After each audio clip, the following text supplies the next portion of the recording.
ನಮ್ಮ ಮಕ್ಕಳಿಗೆ ನಾವು ಯೋಗ್ಯ ರೀತಿಯೊಳಗೆ ಸಂಸ್ಕಾರ ಕೊಡ್ತಿಲ್ಲ ತಾಯಂದಿರ.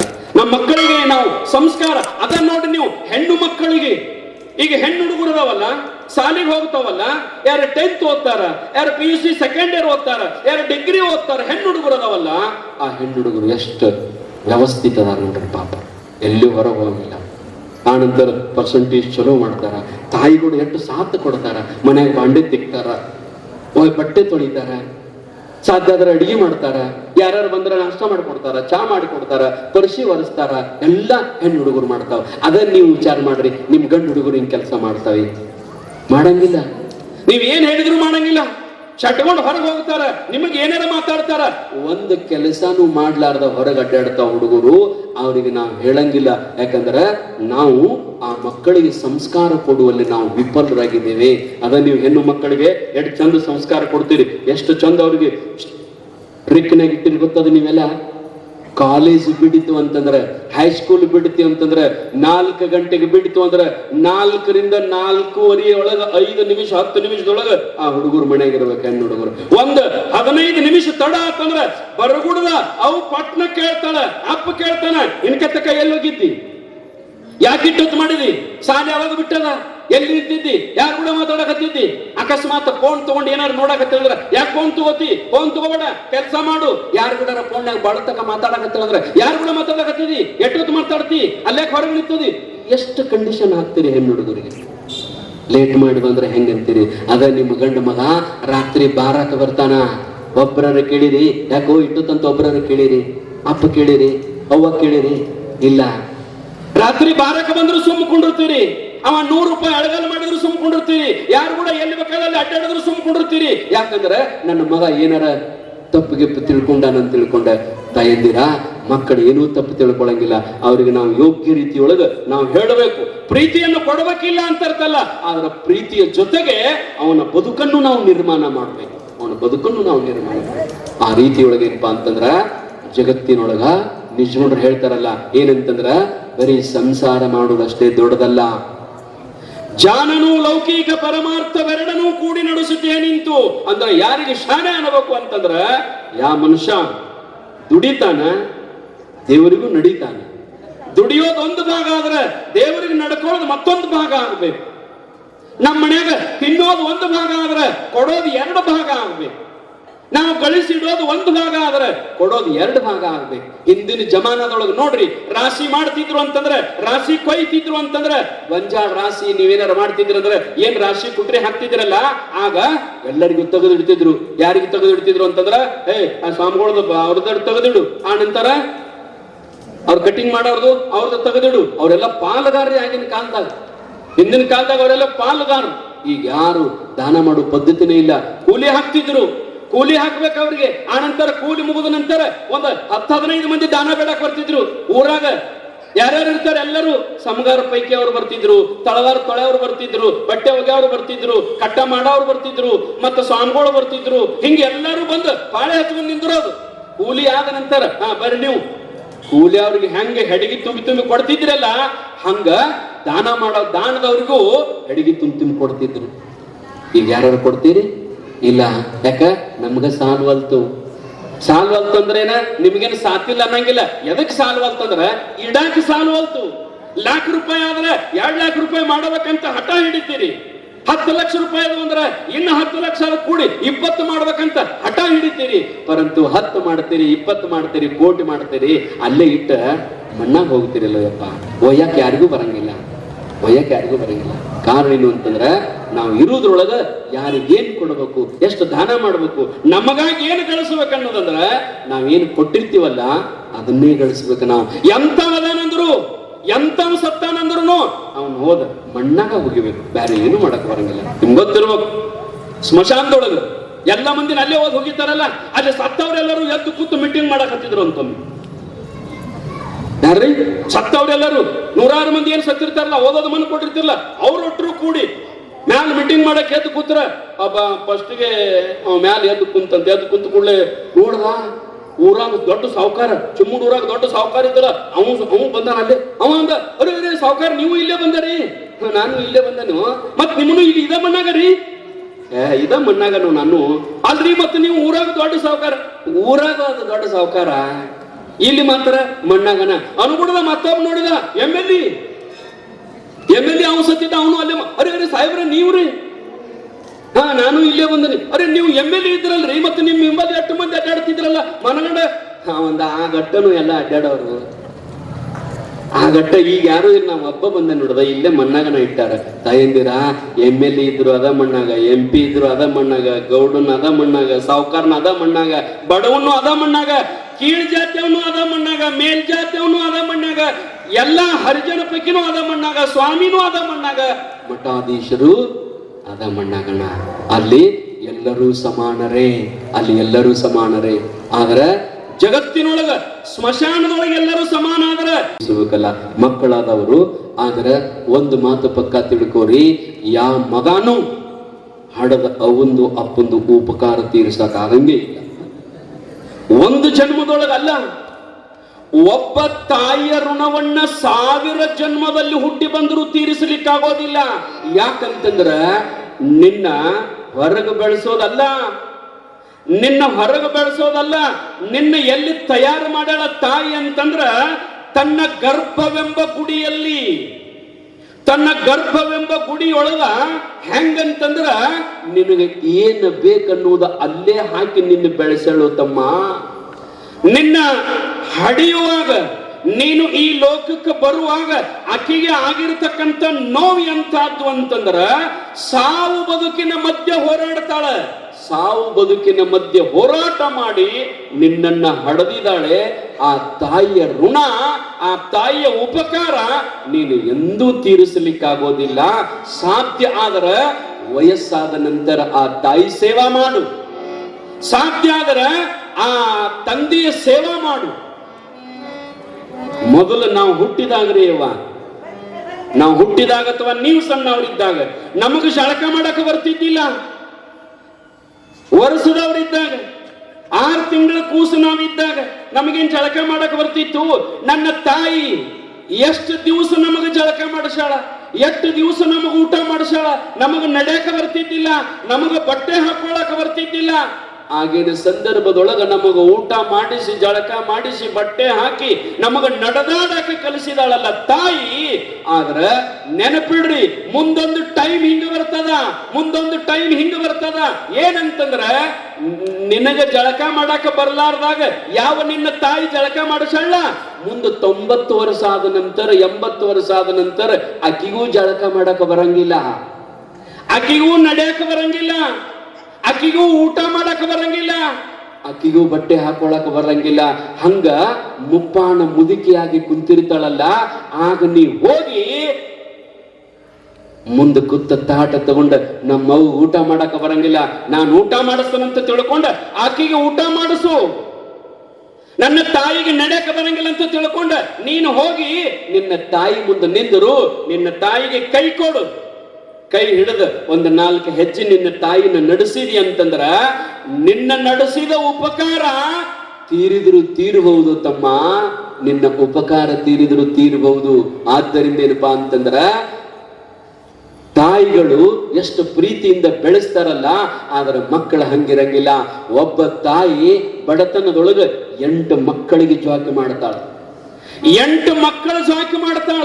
ಒಬ್ಬ ತಾಯಿಗೆ 8 ಮಕ್ಕಳು ಒಜ್ಜೆ ಆಗಂಗಿಲ್ಲ. ಒಬ್ಬ ತಾಯಿಗೆ, ಒಬ್ಬ ತಂದೆಗೆ 8 ಮಕ್ಕಳು ಒಜ್ಜೆ ಆಗಂಗಿಲ್ಲ.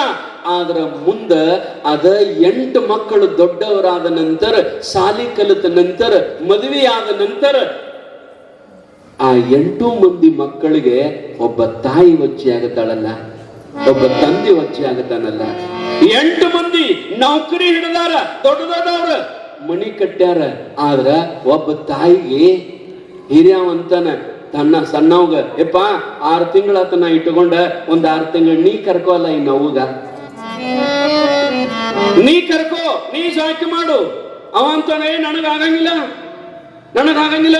ಯಾಕಂದ್ರೆ ನಮ್ಮ ಮೌನ ಕರ್ಕೊಂಡು ಬನ್ನಿ ಅಂತಂದ್ರೆ ನನ್ನ ಹೆಂಡತಿ ಬಿಟ್ಟು ಹೋಗುತ್ತಾಳ. ಯಾಕೆ ಬಿಟ್ಟು ಹೋಗುತ್ತಾಳ ಅಂತ ಕೇಳಿದ್ರೆ, ನಮ್ಮವ್ಗ ವಯಸ್ಸಾಗ್ಯದ, ನಮ್ಮವ್ಗ ವಯಸ್ಸಾಗ್ಯದ, ಊಟ ಮಾಡುವಾಗ ಜೊಲ್ಲು ಬೀಳ್ತದ. ಚಂದಂಗೆ ಆಕಿಗೆ ಸಂಡಾಸಕ್ಕೆ ಹೋಗಕ ಬರಂಗಿಲ್ಲ, ಚಂದ ಬಟ್ಟೆ ಹಾಕೊಳಕ್ ಹೋಗಕ ಬರಂಗಿಲ್ಲ. ಆಕಿ ಮನ್ಯಾಗಿದ್ನಂದ್ರ ಅವರು ಹೋಗ್ತದ, ಆಕೆ ಮನ್ಯಾಗಿದ್ಲು ಅಂದ್ರೆ ಕಿಮ್ಮತ್ ಹೋಗ್ತದ ಅಂತ ತಿಳ್ಕೊಂಡು ನನ್ನ ಹೆಂಡತಿ ಶ್ರೀಮಂತರ ಮನೇನ ಕೇಳಾಳ, ಇರುದು ಅಲ್ಲಿ ಅಂತಾಳ. ಅದಕ್ಕೆ ಬೇಡ ಅಂತ ಕೂಡಲೇ ಆ ತಾಯಿ ಅಂತಾಳ, ಯಪ್ಪ ಮೊದಲು ನಿಂದು ಜೊಲ್ಲು ಬೀಳ್ತಿತ್ತು ನನ್ನ ಮಗನೇ, ನಿಂದು ಜೊಲ್ಲು ಬೀಳ್ತಿತ್ತು ಯಪ್ಪ, ಆ ಜೊಲ್ಲು ಒರೆಸ್ತಿದ್ನಿ, ನಾನು ಹಸರು ಒಂದು ತುತ್ತು ತಿಂತಿದ್ನಿ, ನಿನಗೂ ಹೊರಗೆ ಹೋಗಿ ಬಂದು ತೊಳ್ಕೊಳಕ್ ಬರ್ತಿದ್ದಿಲ್ಲ ಯಪ್ಪ. ನೀನು ಸಂಡಾಸ ಮಾಡಿದ ನಂತರ ಎಷ್ಟು ವರ್ಷ ನೀನು ಸ್ವಚ್ಛ ಮಾಡಿ ನಾವು ಮಗನೇ. ಆದ್ರೆ ಇವತ್ತು ನಿನ್ನ ಹೆಂಡತಿ ನಾ ಮನೆಯಾಗಿದ್ರ ನಿಮ್ಮ ಮನೆ ಕಿಮ್ಮತ್ತು ಹೋಗ್ತದ ಅಂತೀಯಲ್ಲಪ್ಪ. ಹಂಗಿತ್ತು ಅಂದ್ರೆ ನಾ ಹೋಗ್ಬಿಡ್ತೇನಂತ ಆ ತಾಯಿ ಮನೆ ಬಿಟ್ಟು ಹೋಗ್ತದ. ಎಷ್ಟೋ ಬಸ್ ಸ್ಟ್ಯಾಂಡ್ದೊಳಗೆ ಹೋಗ್ತಿರಲ್ಲ ನೀವು, ಎಷ್ಟೋ ರೈಲ್ವೆ ಸ್ಟೇಷನ್ದಾಗ ಹೋಗ್ತಿರಲ್ಲ ತಾಯಿ, ಬಸ್ ಸ್ಟ್ಯಾಂಡ್ ದೊಳಗ ರೈಲ್ವೆ ಸ್ಟೇಷನ್ ದೊಳಗ ಸಂತಿಯೊಳಗ ಒಂದೊಂದು ಮುದುಕಿ ಹಿಂಗ ಸೀರಿ ಒಡ್ಡಿ, ಯಪ್ಪ ಒಂದು ರೊಟ್ಟಿ ಕೊಡು ಮಗನ, ಯಪ್ಪ ಒಂದು ರೊಟ್ಟಿ ಕೊಡು, ಒಂದು ರೂಪಾಯಿ ಕೊಡು ಅಂತ ಅಡ್ಡಾಡ್ತಾವಲ್ಲ. ಅವ್ರಿಗೆ ಬೇರೆ ಯಾರು ಅಲ್ಲ, ಒಬ್ಬ ನಾಲಾಯಕ ಮಗ ತನ್ನ ತಾಯಿಯನ್ನು ಜೋಕಿ ಮಾಡಲಾರಕ್ಕ ಹೆಂಡತಿ ಮಾತು ಕೇಳಿ ಹೊರಗೆ ಹಾಕಿರ್ತಾನಲ್ಲ, ಅಂತ ತಾಯಿಗಳು ಬಂದ ಬಸ್ ಸ್ಟ್ಯಾಂಡ್ ದೊಳಗೆ ಭಿಕ್ಷಾ ಬೇಡ್ಕೊತ ಕುಂತಾವ. ತಾಯಿಯಂದಿರ ಭಿಕ್ಷಾ ಬೇಡ್ಕೊಂತ ಕುಂತಾವೆ. ಮಾನ ಮರ್ಯಾದೆ ಮುಚ್ಕೊಳಾಕ ಸೀರಿರಂಗಿಲ್ಲ. ಯಾರು ತಂದು ಕೊಡೋರು? ಮಗನೇ ಹೊರಗೆ ಹಾಕ್ಯಾನ, ಯಾರು ತಂದು ಕೊಡೋರು?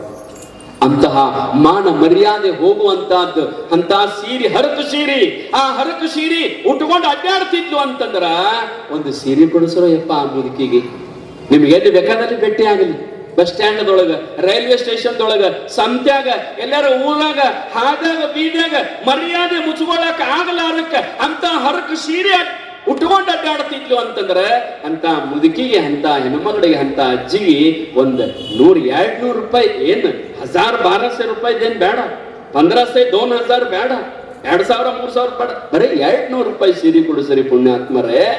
ಆ ಮುದುಕಿಗೆ, ಆ ಹೆಣ್ಮಗಳಿಗೆ ಮರ್ಯಾದೆ ಮುಚ್ಕೊಳಕ್ ಆಗಲಾರಕ್ಕೆ ಅಂತ ಹೆಣ್ಮಗಳಿಗೆ ಬರೀ 200 ರೂಪಾಯಿ ಸೀರೆ ಕೊಡಿಸಿರಿ ಅಂದ್ರ ಆ ಹೆಣ್ಮಗಳು, ಆ ಮುದುಕಿ ಸೀರೆ ಹರಿಯುತ್ತಕ ನಿಮ್ಮನ್ನ ನೆನೆಸ್ತಾಳ. ಇಂಥ ಸಾವುಕಾರ ನನಗೆ ಸೀರೆ ಕೊಡಿಸಿದ, ಇಂಥ ಗೌಡ ನನಗೆ ಸೀರೆ ಕೊಡಿಸಿದ ಅಂತ ಸಾಯುತ್ತಕ ನಿನ್ನ ನೆನೆಸ್ತಾಳು ಯಪ್ಪ.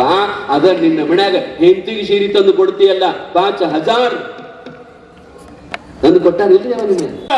ಅದು ಪುಣ್ಯ ಅಲ್ಲ, ಅದು ಪರೋಪಕಾರ ಅಲ್ಲ, ಅದು ಉಪಕಾರ ಅಲ್ಲ, ಅದು ಕರ್ತವ್ಯ. ಬೇಕಾರೆ ನೀವು ಹೋಗಿ ಒಂದು ಮಾತು ಅಂಡ್ರಿ, ನಿಮ್ಮನ್ನ ನೆನೆಸ್ತಾಳ ನೋಡ್ರಿ. ಹೆಂಡ್ತಿಯವ್ವ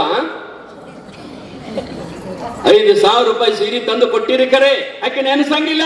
ಬರೀ 200 ರೂಪಾಯಿ ಸೀರೆ ತಂದು ಕೊಟ್ಟಕ್ಕಿ ಸಾಯು ತಕ ನೆನೆಸ್ತಾಳ. 5000 ರೂಪಾಯಿ ಸೀರೆ ತಂದು ಕೊಟ್ಟದಿ. ಬೇಕಾರೆ ಪುರಾಣ ಬಿಟ್ಟು ಕೂಡಲೇ ಮನೆಗೆ ಹೋಗ್ರಿ, ಮನೆಗೆ ಹೋಗಿ ಹೆಂಡತಿ ಮುಂದೆ ಕುಂಡ್ರಿ. ಹೆಂಡತಿ ಮುಂದೆ ಕುಂತು ಮೊನ್ನೆ ಜಾತ್ರೆಯಾಗ 5000 ರೂಪಾಯಿ ಸೀರೆ ತಂದು ಕೊಟ್ಟಿನಿಲ್ಲ ನಿನಗ ಹಿಂಗ ಅನ್ರಿ. ಆಕೆ ಏನಂತ ಗೊತ್ತದೇನ್ರಿ? ಏನಂತಾಳ್ರಿ ಹೆಂಡತಿ ಗಂಡಗ? ಮಣ್ಣು ಜಾತ್ರೆಯಾಗ 5000 ರೂಪಾಯಿ ಸೀರೆ ತಂದು ಕೊಟ್ಟಿನಿಲ್ಲ ಅಂದ್ಕೊಳ್ಳೆ ಏನಂತಾಳಂತಂದ್ರೆ, ಏನ ಪುಗುಶಟ್ಟಿ ತಂದು ಕೊಟ್ಟಿ ಮಕ್ಕಳದಾಗ ಕುಂಡ್ರಿಸಿಕೊಂಡು ಮಾಂಗಲ್ಯಂ ತಂತು ನಾನೇನ ಅಂತ ತಾಳಿ ಕಟ್ಟಿ ನೀ ತಂದು ಕೊಡ್ಲಾರ್ದ ಮತ್ತಾರು ತಂದು ಕೊಡ್ತಾರೋ ಅಂದ್ರ ಅಂದ. ಮತ್ತಾರು ತಂದು ಕೊಡ್ತಾರೋ, ನೀ ತಂದು ಕೊಡ್ಲಾರ್ದ? ನೋಡ್ರಿ, ಹೆಂಡತಿಗೆ ಸೀರೆ ತಂದು ಕೊಟ್ರ ಪುಣ್ಯ ಅಲ್ಲ. ಮತ್ತ ಹಂಗಂತ ಬಿಟ್ಟಿರಿ ಮತ್ತ ತಂದು ಕೊಡುತ್ತ ಬರ ಯಾವ ತಂದ್ರಿ? ಸ್ವಾಮಿಗೆ ಸೀರೆ ತರಬೇಡ, ಬಂಗಾರ ತರಬೇಡ, ಮತ್ತ ಪುಣ್ಯ ಇಲ್ಲಂದ್ರೆ ನಮ್ಗೆ ನಮ್ಮ ಗಂಡ ತರ್ತಾನ್ರಿ ಅಂತ ಹಿಂಗಂದಿರಿ. ತಂದು ಕೊಡ್ರಿ, ಬ್ಯಾಡ ಅಂತರ್ತಲ್ಲ. ಆದ್ರ ಬಡವರಿಗೂ ಕೊಡ್ರಿ. ಯಾಕಂದ್ರೆ ಹಡದ ಅವನಂತ ಪುಣ್ಯ ಜಗತ್ತಿನೊಳಗ, ದೇವರು ಜಗತ್ತಿನೊಳಗ ಯಾವುದೂ ಇಲ್ಲ ಪುಣ್ಯಾತ್ಮರೇ. ಒಬ್ಬ ತಾಯಿಗೆ 8 ಮಕ್ಕಳು ಬೇಸರಾಗಂಗಿಲ್ಲ. ಆದ್ರ 8 ಮಂದಿ ಮಕ್ಕಳಿಗೆ ಒಬ್ಬ ತಾಯಿ ಬೇಸರ ಆಗುತ್ತಾಳಲ್ಲ. ತಾಯಿ ಅಂತ ಕರುಣಾ ಹೃದಯ ಜಗತ್ತಿನೊಳಗೆ ಯಾವುದೂ ಇಲ್ಲೋ ಯಪ್ಪ.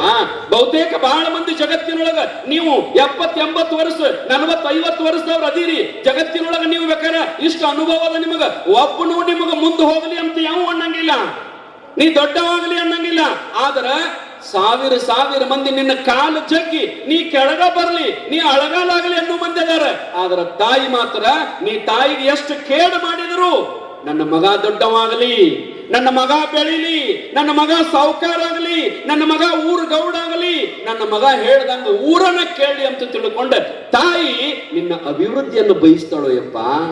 ತಾಯಿ ನಿನ್ನ ಅಭಿವೃದ್ಧಿಯನ್ನು ಬಯಸ್ತಾಳೆ. ನೀವ್ ಹೊರಗೆ ಹಾದಿ ಅಂತಂದ್ರ ನೀ ಸೈಕಲ್ ಮೋಟ್ರ್ ತಗೊಂಡು ಹೊರಗೆ ಹಾದಿ ಅಂತಂದ್ರೆ 70 ವರ್ಷದ ಮುದುಕಿ ಬಾಗಲ್ದಾಗ ಕುಂತಿರ್ತದ ನಿಮ್ಮವ್ವ. ಎದಕ್ಕೆ? ನನ್ನ ಮಗ ಸೈಕಲ್ ಮೋಟ್ರ್ ತಗೊಂಡು ಹೋಗ್ಯದ, ನನ್ನ ಮಗ ಕಾರ್ ಗಾಡಿ ತಗೊಂಡು ಹೋಗ್ಯದ. ಯಾವ ಹಾಸ್ತಾನೋ, ಯಾರು ಗುದ್ದಿಸ್ತಾರೋ, ಎಲ್ಲಿ ಕಾಲ್ ಜರಿತದನೋ, ಎಲ್ಲಿ ಬೀಳ್ತಾನೋ, ಬಿದ್ದು ಏನ್ ಮಾಡ್ಕೋತಾನೋ, ನನ್ನ ಮಗ ಏನಾಗುತ್ತಾನೋ ಅಂತ ತಿಳ್ಕೊಂಡ ರಾತ್ರಿ 10 ತಕ ಮಗ ಬರುತಕ ಊಟ ಮಾಡಂಗಿಲ್ಲ ತಾಯಿ. ಬಾಗಲ್ದಾಗ ಕುಂತಿರ್ತದ. ಯಾಕಂದ್ರೆ ನನ್ನ ಮಗ ಬರ್ಲಿಲ್ಲ. ನಿಮ್ಮ ಅವ್ವ ಬಂದಿಟ್ಟು ಕಿಮ್ಮತ್ತ ಕೊಡಂಗಿಲ್ಲ.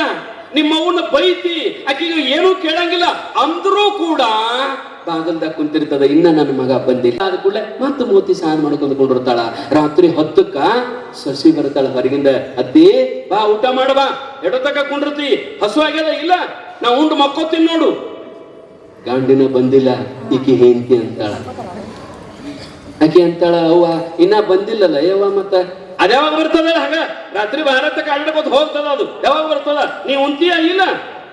ಆಗ ಅವು ಅಂತಾಳ, ಯವ್ವ ನನಗ ಹಸು ಇಲ್ಲ ತಾಯಿ, ಹಸು ಆಗ್ಯದ, ಹೊಟ್ಟೆ ಹಸದದ ಕರೆ, ನಾ ಊಟ ಅಲ್ಲ. ಯಾಕ? ನನ್ನ ಮಗ ಬರುತ್ತಕ, ನನ್ನ ಮಗ ಬಂದು ಊಟ ಮಾಡಿದ ಮೇಲತ್ತ ನಾ ಊಟ ಮಾಡ್ತೇನೆ ಅಂತ ತಿಳ್ಕೊಂಡ ಪಾಪ ಬಾಗಲದಾಗ ಕಾಯ್ಕೋತ ಕುಂತಿರ್ತದ ತಾಯಿ. ಆಕಿ ನಿನ್ನ ಹೆಂಡತಿ ಒಳಗ್ ಹೋಗಿ ಗಾವಂಗೆ ತಟ್ಟಿ ಖಾಲಿ ಮಾಡಿ, ಬೋಗಾನಿ ಖಾಲಿ ಮಾಡಿ, ಹಂಗ ನೋಡ್ರಿವ ಊಟ ತಾಯಿಗಳು ಬಾಳ ಮಸ್ತ್ ಊಟ ಮಾಡ್ತೀರಿ ನೀವು. ಯಾಕ್ರಿ ಸ್ವಾಮಿ ನಮ್ಮ ಊಟ ನೀವೇ ಇಲ್ರಿ? ಅದ ನೇಮ್ ಅದ ರೀ. ಗಂಡ್ಮಕ್ಳಿಗೆತ್ತ ಹೆಣ್ಮಕ್ಳು ಒಂದು ತೊತ್ತಾಕ 4 ರೊಟ್ಟಿ ಹೆಜ್ಜೆ. ಅದಕ್ಕ ನೋಡ್ರಿ ನೀವು ಹೆಣ್ಮಕ್ಳು ಮನಗಂಡ ಗುಣಗುಣ ಇರ್ತಾವ, ನಮಗೆ ಹೀಗಾಗಿರ್ತಾವ. ಯಾಕ್ರಿ ಸ್ವಾಮಿ ಹಿಂಗ್ಯಾಕ ನೀವೇನು ಇಲ್ರಿ? ಅವ ಕರೆ ಅಂದ್ರ ನೇಮದ ಅಂತ. ಗಣಮಕ್ಳಿಗೆತ್ತ ತಾಯಿಂದಿರು ಹೆಣ್ಮಕ್ಳು ಒಂದು ರೊಟ್ಟಿ ಹೆಚ್ಚ ತಿಂತಾರ.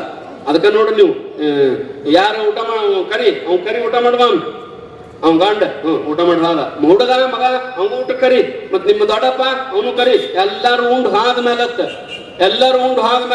ಅವುಗಳು ಹಿಂಗ ಚಪ್ಪಗಾಲ ಹಾಕಿ ಪದ್ದ ಸೇರಿ ಕುಂತ ತಟ್ಟಿ ತಗ, ಅನ್ನದ ಬೋಗಣಿ ತಗ, ರೊಟ್ಟಿ ಬುಟ್ಟಿ ತಗ, ಸಾರಿನ ತಗ ಎಲ್ಲ ಮುಂದೆ ಇಟ್ಕೊಂಡು ಚಾಲು ಮಾಡಿದ್ರು ಅಂದ್ರ ತಟ್ಟಿ ನಡಬೇಕ್ರಿ. ನಮ್ಮವುಗಳು ಹಂಗ ಊಟ ಮಾಡ್ತಾರ. ಹಂಗ ಪದ್ಧತಿರು ಊಟ ಮಾಡೋ ಕಂಪನಿ ನಮ್ಮ ತಾಯಿಗಳು. ಆಕೆ ಒಳಗೆ ಹೋಗಿ ಗಾವಂಗಿ 4-8 ರೊಟ್ಟಿ ಹಾಕಿ ಕಲಿಸಿ ತಿಂದು ಅದ ಬ್ಲಾಂಕೆಟ್ ಹೊತ್ಕೊಂಡು ಮಕ್ಕೊಂಡ್ರ ಗೊರ್ರ ನಿದ್ದಿನ ಹೊಡ್ಯಾಕತ್ತೀವಿ. ಏನ್ ತಿನ್ನಕಿ, ಏನ್ತೇವು ಅಣ್ಣಕಿ. ಆದ್ರ ಹಡದವ್ಗ ನಿದ್ದೆ ಬರ್ಲಿಲ್ಲ, ಹಡದ ತಾಯಿಗೆ ಹಸುವಾಗಲಿಲ್ಲ, ಹಡದ ತಾಯಿಗೆ ನೀರಡಿಕೆ ಆಗ್ಲಿಲ್ಲ. ಬಾಗಲ ಮುಂದೆ ಕುಂತದ, ನನ್ನ ಮಗ ಬರ್ತಾನಂತ. ರಾತ್ರಿ 11:12 ಬಂದು ಬಾಗಲ ಮುಂದೆ ಕೂತಾಳ. ಅವ್ವ ಗಾಡಿ ತರಿವಿ, ಅವಕ್ ಕೇಳಿಲ್ಲ, ಅವನ್ ನೋಡ್ಲಿಲ್ಲ, ಕೂತಾಳ ಅನ್ನೋದಾದಿಲ್ಲ. ಬಡ ಬಂದವನು ದಡಲ್ಲಂತ ಬಾಗಲ ತರದ ಒಳಗೆ ಹೋಗಿ ಏಂತು ಮನ್ಕೊಂಡಿದ್ಲು. ಮೂವತ್ತಿ ಮ್ಯಾಗಿನ ತೆಗದ ಕೇಳ್ತಾನ, ಊಟ ಮಾಡಿ. ರೇ ನಾಲಾಯಕ ಮನುಷ್ಯ, ನಿನ್ನಗ ಸಲುವಾಗಿ ಊಟ ಮಾಡಲಾರ್ದ ಕುತ್ತದ ಜೀವ ಹೊರಗೆ ಕುಂತದನು. ಆಕಿನ ಕೇಳಲಿಲ್ಲ.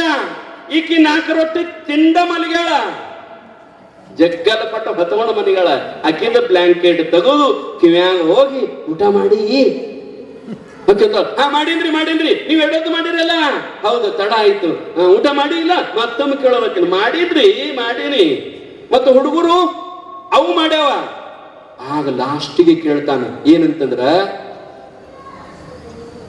ಮುದಿ ಕುಂಡಾಗ ನೋಡ್ರಿ, ಈ ನಾಲಾಯಕ ಬಾಯಿಲೆ, ಮಗನ ಬಾಯಿಲೆ ಹಡದ ಅವ್ಗ ಅವ್ವ ಅನ್ನೋ ಶಬ್ದ ಬರ್ಲಿಲ್ಲ. ಏನಂತಾನಂದ್ರ ಹೆಂಡತಿ ಮುಂದಂತಾನ. ಮುದಿಕ್ ಉಂಡದ ಅಂತ ಕೇಳಿದ ಕೂಡಲೇ ಆಗಂತಾಳಕ್ಕೆ ಇನ್ನ ಉಂಡಿಲ್ಲ ಅಂತೇಳಿ ಆ ತಾಯಿ ಮಗ ಒಳಗ್ ಬಂದಿಂದ ಆಕಿನೇನ್ ಕೇಳಿಲ್ಲ. ಊಟ ಮಾಡಿಯವ, ಇಲ್ಲೇ ಕುಂತಿ ಇಡೋತಕ ಏನೂ ದಾದ ಮಾಡ್ಲಿಲ್ಲ. ಒಳಗ್ ಹಂಗ ಬಂದಲ್ಲ. ಆಕೆಗೆ ಸಿಟ್ಟು ಬರ್ಲಿಲ್ಲ ಮುದುಕಿಗೆ. ಆಕೆ ಅಂತಾಳೆ, ನನ್ನ ಮಗ ಹೆಂಡತಿನ ಕೇಳ್ತಾನ, ಬಹಳ ಚಲೋ, ಅವ್ರು ಚಂದಿದ್ರ ಸಾಕಲ್ಲ, ನಂದೇನದ ಬಿದ್ದು ಹೋಗು ಗಿಡ ಇದು, ಇಂದಿಲ್ಲೇ ನಾಳೆ ಗೋರ್ಯಾಗ ಅವ್ರಾಟ ಚಂದಿದ್ರೆ ಸಾಕ, ನಾನು ಕೇಳಿದ್ರೆ ಬಿಡುವಲ್ಲ ಅಂತ ತಿಳ್ಕೊಂಡ ಆಕೆಗೆ ಸಿಟ್ಟು ಬರ್ಲಿಲ್ಲ, ದುಃಖ ಅನಿಸಲಿಲ್ಲ, ನೋವು ಅನಿಸಲಿಲ್ಲ. ಆದ್ರ ಆಕಿ ಎದಿಗೆ, ಆಕಿ ಹೃದಯಕ್ಕ, ಆಕಿ ಮನಸ್ಸಿಗೆ ಬಾಣಿಲೆ ಚುಚ್ಚದಂಗ ಏನಾಯ್ತು ಅಂದ್ರ, ಹೆಂಡತಿ ಮುಂದ ಮಗ ಅವ್ಗ ಅವ್ವ ಅನ್ಲಾರ್ದ ಮುದಿ ಕೊಂಡಾಳ ಅಂದಲ. ಆ ಮಾತು ಬಹಳ ಚುಚ್ಚಿತ್ತು, ಭಾಳ ಚುಚ್ಚಿತು. ಯಾಕಂದ್ರ ಹಡದ ಅವ್ ಬಾಯಿ ತುಂಬ ಅವ್ವ ಊಟ ಮಾಡಿ ಏನು ಅಂದ್ರೆ ಏನ್ ದಾಡ ಆಗ್ತಿತ್ತು ಅವ್ ಮಗನಿಗೆ. ಮುದುಕಿ ಅಂದ. ಅರೆ ನಿಮಗೆಲ್ಲ ಗೊತ್ತದ, ನಿಮ್ ಮನ್ಯಾಗ ಆಕಳ ಸಾಕಿರ್ತೀರಿ ಅವ್ವ, ಆಕಳ ಸಾಕಿರಿ, ಆಕಳ ಸಾಕಿರ್ತೀರಿ. ಆಕಳ ದೊಡ್ಡ ಆಕಳ ಒಂದು ಕರ ಹಾಕಿರ್ತದ, ಸಣ್ಣ ಆಕಳ ಇರ್ತದಲ್ಲ, ಆ ಸಣ್ಣ ಆಕಳ ಏನ್ ಮಾಡ್ತದ ಅಂದ್ರ ತನ್ನ ತಾಯಿನ ಕೂಗ್ತದ. ಅದು ಆಕಳ ತನ್ನ ಅವನು ಕೂಗ್ತದ. ಏನಂತ ಕೂಗ್ತದ ರೀ? ಅಂಬಾ. ಆಕಳ ಕರ ಅವ್ರ ಅವನ್ ಹೆಂಗ್ ಓದಿರ್ತದಂದ್ರ ಅಂಬಾ. ಅಂಬಾ ಅಂದ್ರೆ ಏನ್ ಗೊತ್ತದ್ರಿ ನಿಮಗ? ಅಂಬಾ ಅಂದ್ರ ಇದು ಸಂಸ್ಕೃತ ಶಬ್ದ. ಈ ಅಂಬಾ ಅನ್ನೋ ಸಂಸ್ಕೃತ ಶಬ್ದಕ್ಕ ಕನ್ನಡದೊಳಗೆ ನೇರವಾಗಿ ಅರ್ಥ ಏನಂತಂದ್ರ ಅಮ್ಮ, ತಾಯಿ ಅಂತದ್ರ ಅರ್ಥ. ಆಕಳ ಅವ್ರ ಅವನ ಸಂಸ್ಕೃತದೊಳಗೆ ಕರೀತದ. ಯಾಕಂದ್ರ ಈ ಆಕಳ ಏನದ ನೋಡ್ರಿ, ಇದು ಈ ಲೋಕದ್ದಲ್ಲ, ದೇವಲೋಕದ್ದದು. ಆಕಳ ಶರೀರದೊಳಗ 36 ಕೋಟಿ ದೇವಾನುದೇವತೆಗಳದಾರ. ಆಕಳ ಇದು ದೇವಲೋಕದ್ದು. ದೇವಲೋಕದ ಭಾಷೆ ಸಂಸ್ಕೃತ ಭಾಷೆ. ಅದಕ್ಕೆ ಆಕಳ ಅವ್ರವನ ಸಂಸ್ಕೃತದೊಳಗೆ ಕರೀತದ ಅಂಬಾ ಅಂತ. ಅಂಬಾ ಅಂದ್ರೆ ತಾಯಿ, ಅಂಬಾ ಅಂದ್ರೆ ಅಮ್ಮ.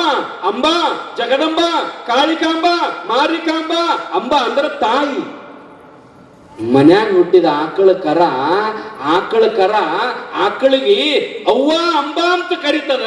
ನೀ ಮನುಷ್ಯಾಗಿ ಹುಟ್ಟಿ ನಿಮ್ಮ ಅವ್ಗ ಅವ್ವ ಅಮ್ಮ ಅನ್ಲಾರ್ದ ಮುದುಕಿ ಅಂತಿ ಅಂದ್ರೆ ನಿನ್ನಂತ ನಾಲಾಯಕ ಮನುಷ್ಯ ಯಾರದಾರೋ ಯಪ್ಪ ಜಗತ್ತಿನೊಳಗ? ಯಾರದಾರೋ ತಮ್ಮ? ಕಾರಣ ಏನು ಅಂತಂದ್ರ ಹಡದ ತಾಯಿಗೆ ಎಂದೂ ಮನಸ್ಸು ನೋಯಿಸಬಾರದು. ಹಡದ ತಾಯಿಗೆ ಎಂದೂ ಮನಸ್ಸು ನೋಯಿಸಬಾರದು. ನೀವು ಬೇಕಾರೆ ನಾವು ಮೊನ್ನೆ ಬೆಳಗಾವಿಗೆ ಹೋಗಿದ್ದ ತಾಯಿ ಇದ್ದೀರಾ? ಬೆಳಗಾವದೊಳಗ ಒಂದು ಅನಾಥಾಶ್ರಮ. ಆ ಅನಾಥಾಶ್ರಮದೊಳಗ ನಾವು ಹೋಗಿ ಎಲ್ಲ ಕಡೆ ಕೇಳಿದೀವಿ. ಒಬ್ಬೊಬ್ಬ ತಾಯಿಗಳದಾವಲ್ಲಿ ಪಾಪ. ಆದ ಕೂಡಲೇ ಏನೂ ಕೇಳಂಗಿಲ್ಲ, ಅವರು ಏನೂ ಕೇಳಂಗಿಲ್ಲ. ಬೇಕಾದ್ರೆ ನೀವು ಹೋಗಿ ಭೇಟಿಯಾಗಿ ನೋಡ್ರಿ. ಎಲ್ಲಿ ವೃದ್ಧಾಶ್ರಮಕ್ಕ ಅಲ್ಲಿ ತಾಯಿಗಳಿದ್ದವ್ರಿಗೆ ನಾವು ಹೋಗಿ ಕೇಳ್ಬಿಡ್ದ. ಅವ್ರನ್ನ ಯಾರನ್ನದ ಆಯಿಗ್ ಗೊತ್ತಿಲ್ಲ, ತಾಯಿಗ್ ಗೊತ್ತಿಲ್ಲ. ಆಕಿ ಕೇಳ್ತಾಳ, ನನ್ನ ಮಗ ಆರಾಮದ ನೀನು ಅಂತ ಕೇಳ್ತಾಳ ನಮ್ಮನ್ನ. ಅಕ್ಕಿ ಯಾರು ನಮಗ್ ಗೊತ್ತಿಲ್ಲ, ಅಕ್ಕಿ ಊರ್ ನಮಗೇನು ಗೊತ್ತಿಲ್ಲ, ಆಕಿ ಮಗ ಎಲ್ಲಿದಾನೋ ಗೊತ್ತಿಲ್ಲ. ನಾವು ಆಶ್ರಮದೊಳಗೆ ಇಡ್ತಾರ. ಇದ್ರ ಸಲುವಾಗಿ ನಾವು ಮಕ್ಕಳಿಗೆ ಶಾಲೆ ಕಲಿಸ್ಬೇಕಾ? ಇದ್ರ ಸಲುವಾಗಿ ನಾವು ಮಕ್ಕಳನ್ನ ಶಿಕ್ಷಣವಂತರನ್ನಾಗಿ ಮಾಡ್ಬೇಕಾ? ಅಲ್ಲಿ ಹೋಗಿ ನೋಡಿದ್ರ ನಿನ್ನ ಮಗ ಏನದ ನೀವು ಅಂತ ಕೇಳಿದ್ರೆ, ಯಪ್ಪ ನನ್ನ ಮಗ ಜಡ್ಜ್ ಅದಾನ, ನನ್ನ ಮಗ IAS ಓದಾನ, ನನ್ನ ಮಗ PS ಅದಾನ, ನನ್ನ ಮಗ ಇಂಜಿನಿಯರ್ ಅದಾನ, ನನ್ನ ಮಗ ಡಾಕ್ಟರ್ ಅದಾನ ಅಂತ ತಿಳ್ಕೊಂಡು ಎಲ್ಲರೂ ಹೇಳ್ತಾರೆ. ಆದ್ರ ಒಂದೇನಂತಂದ್ರ, ಒಂದು ಹೆಮ್ಮೆ ಮಾತೇನಂತಂದ್ರ, ಇಡೀ ಕರ್ನಾಟಕದ ಭಾರತ ದೇಶದ ತುಂಬಾ ಎಲ್ಲ ಕಡೆ ವೃದ್ಧಾಶ್ರಮವನ್ನು ತಿರುಗಿ ನೋಡ್ರಿ, ಅವ್ರನ್ನ ಕೇಳ್ರಿ, ಎಲ್ಲರೂ ನನ್ನ ಮಗ IAS ಅಧಿಕಾರಿ ಅದಾನ, PSI ಅದಾನ ಅಂತ ಹೇಳ್ತಾರ. ಒಬ್ಬನು ನನ್ನ ಮಗ ರೈತ ಅದಾನಂತ ಹೇಳಂಗಿಲ್ಲ. ಯಾವ ರೈತನೂ ತನ್ನ ತಾಯಿಯನ್ನು ಓದ ವೃದ್ಧಾಶ್ರಮದೊಳಗಿಟ್ಟಿಲ್ಲ. ಎಂತೆಂತ ಅಧಿಕಾರಿಗಳು ಓದ ವೃದ್ಧಾಶ್ರಮದೊಳಗಿಟ್ಟಾರ. 1 ಎಕರೆ ಹೊಲ ಆಯ್ತಂದ್ರು ಆ 1 ಎಕರೆ ಹೊಲದಾಗ ತನ್ನ ತಾಯಿನ ಸಾಕ್ಯಾಣ, ತನ್ನ ತಂದಿನ ಸಾಕ್ಯಾಣ, ತನ್ನ ಮಕ್ಕಳನ್ನ ಸಾಕ್ಯಾಣ. ಆದ್ರೆ ತನ್ನ ತಾಯಿನ ಓದ ವೃದ್ಧಾಶ್ರಮದೊಳಗಿಟ್ಟಿಲ್ಲ ಪುಣ್ಯಾತ್ಮರೇ ರೈತ. ಅದಕ್ಕ ಈ ದೇಶದ ದೇವರು ಅಂತಂದ್ರ ಮೊಟ್ಟ ಮೊದಲ ರೈತ. ರೈತನಿಗೆ ನಾವು ಎಷ್ಟು ನಮಸ್ಕಾರ ಹೇಳಿದರು ಕಡಿಮೆನೆ. ತಾಯಿಯಂದಿರ, ನೀವು ಊಟ ಮಾಡ್ತಿರ್ತೀರಲ್ಲ, ಊಟ ಕುಂಡಿರ್ಬೇಕಂತೇಳಿ ಏನ್ ತಾಟ ತಗೋತಿರಲ್ಲ, ತಾಟ ತಗೊಂಡು ತಾಟಿನೊಳಗೆ ಅನ್ನ ಹಾಕೊಂಡ ಇನ್ನೇನ ಆ ಅನ್ನ ತಗೊಂಡ ಬಾಯಿಯೊಳಗೆ ಹಾಕೋಕ್ಕಿಂತ ಮೊದಲು ಒಂದ್ಸಾರಿ ಪರಮಾತ್ಮನಿಗೆ ನೆನೆಸರಿ, ಮತ್ತೊಂದ್ಸಾರಿ ಈ ದೇಶದ ರೈತನನ್ನು ನೆನೆಸರಿ. ಯಾಕಂದ್ರೆ ನಾವು ಉಣ್ಣು ಅನ್ನ ಬೆಳೆದವ ರೈತ. ಒಂದೊಂದು ಕಾಳಿನಲ್ಲಿ, ಒಂದೊಂದು ಧಾನ್ಯದಲ್ಲಿ ಆ ರೈತನ ಕಣ್ಣೀರಿನ ಹಣಿಯದ, ಬೆವರಿನ ಹಣಿಯದ. ಅವನ ಬೆವರಿನ ಪರಿಶ್ರಮದಿಂದ ಇವತ್ತು ನಾವು ಒಂದು ತುತ್ತು ಅನ್ನ ಉಣ್ಣಾಕತ್ತೇನೆ, ಒಂದು ತುತ್ತು ಅನ್ನ ಉಣ್ಣಾಕತ್ತೇನೆ ತಾಯಿಂದ್ರೆ. ಕಾರಣ ಏನು ಅಂತಂದ್ರೆ, ನಮ್ಮ ಜಗತ್ತಿನೊಳಗ ನಿಜವಾದ ಮಾತನಾಡುವ ದೇವರು ಅಂತಂದ್ರೆ ತಾಯಿ. ಆ ರೀತಿಯೊಳಗ ತಂದಿ ಎಷ್ಟು ಪರಿಶ್ರಮ ಪಡ್ತಾನ ಗೊತ್ತದ? ಮುಂಜಾನೆಯಿಂದ ಸಾಯಂಕಾಲ ತನಕ ಡ್ಯೂಟಿ ಮಾಡಿ 5 ಗಂಟೆಗೆ ಬಹಳ ಹಸು ಆಯ್ತಂತ ಒಬ್ಬ ನೌಕರಿ ಮಾಡೋವಾಗ ಪಾಪ ನೋಡ್ರಿ, ಯಾರೋ ದೊಡ್ಡ ಅದೇನ ಬಾಗಿಲಿಗೆ ಇರ್ತಾರಲ್ಲ, ಪ್ಯೂನ್ ಆಗಿರ್ತಾರ, ಆನಂತರ ಗೇಟ್ ಮ್ಯಾನ್ ಆಗಿರ್ತಾರ. ಇಂಥವ್ರೆಲ್ಲ ಏನಪ್ಪಾ ಅಂತಂದ್ರ ಅಲ್ಲಿ ಏನ್ ಮಾಡಕತ್ತಾರ ಅಂತಂದ್ರ ಬಾಗಲ ಕಾಯ್ದು ಇಂಥ ನೌಕರಿ ಮಾಡ್ತಿರ್ತಾರ. ನೌಕರಿ ಮುಗಿಸಿ 5 ಗಂಟೆಗೆ ಬರುವಾಗ ಪಾಪ ಮುಂಜಾನೆ ಮಧ್ಯಾಹ್ನ ಚಂದ ನಾಷ್ಟ ಮಾಡಿದ್ದಿಲ್ಲ, ಊಟ ಮಾಡಿದ್ದಿಲ್ಲ, ಹಸು ಆಗಿತ್ತು. ಸೀದಾ ಹೋಟೆಲ್ಗೆ ಬಂದು ಒಂದು ದೋಸೆ ತಿಂದು ಹೋಗ್ಬೇಕಂತೇಳಿ ಬಂದು ಹೋಟೆಲ್ದಾಗ ಕುಂತ, ಯಾರೋ ಅಂತ ಕುಂತ ಒಂದು ದಾಸಿ ತಿನ್ಬೇಕಂತಂದ್ರ, ಹೋಟೆಲ್ದಾಗ ಕುಂತ ಒಂದು ದಾಸಿ ತಿನ್ಬೇಕಂತ ಅವನಿಗೆ ಆರ್ಡರ್ ಮಾಡ್ತಾನೆ ವೇಟರ್, ದಾಸಿ ತಗೊಂಡವ ಅಂತೇಳಿ. ಒಂದ್ ದಾಸಿಗೆ 200 ರೂಪಾಯಿ, ಒಂದ್ ದಾಸಿಗೆ 100 ರೂಪಾಯಿ. ದೊಡ್ಡ ದೊಡ್ಡ ಹೋಟೆಲ್ಗೆ ಹೋದ್ರೆ ದೊಡ್ಡ ದೊಡ್ಡ ರೇಟ್ ಇರ್ತದ. ಒಂದ್ ಹೋಟೆಲ್ಗೆ ಹೋಗಿ ದಾಸಿ ತಿನ್ಬೇಕಂತ ಕುಂತ ವೇಟರ್ ಆರ್ಡರ್ ಕೊಡಕ್ ಹೋದ, ಪರ್ಸ್ ತೆಗೆದು ನೋಡ್ತಾನ.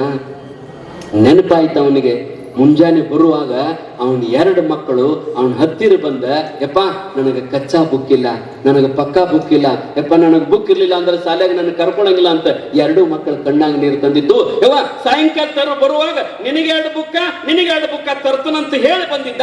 ಅದನ್ನ ಮರೆತ ಹೋಟೆಲ್ದಾಗ ದ್ವಾಸಿ ತಗೊಳಕ್ ಕುಂತಿದ್ದ. ತೆಗೆದು ನೋಡ್ತಾನ, ಇರುವ 200 ರೂಪಾಯಿ.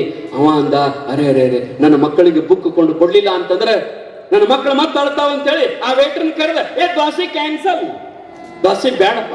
ಯಾಕಂದ್ರೆ ನಾವು ಹೇಳಿವಿ, ಇಲ್ಲ ನನಗೆ ದ್ವಾಸಿ ಬೇಡ ಅಂತ ಹೇಳಿ ಏನ್ ಮಾಡ್ತಾನಂತಂದ್ರೆ ಸೀದಾ ಬಂದು ಸ್ಟೇಷನರಿ ಅಂಗಡಿಯಾಗ ಬಂದು 6 ಬುಕ್ಕ ತಗೊಂಡ ಮಕ್ಕಳಕ್ಕೆ ಹೋಗ್ತಾನ.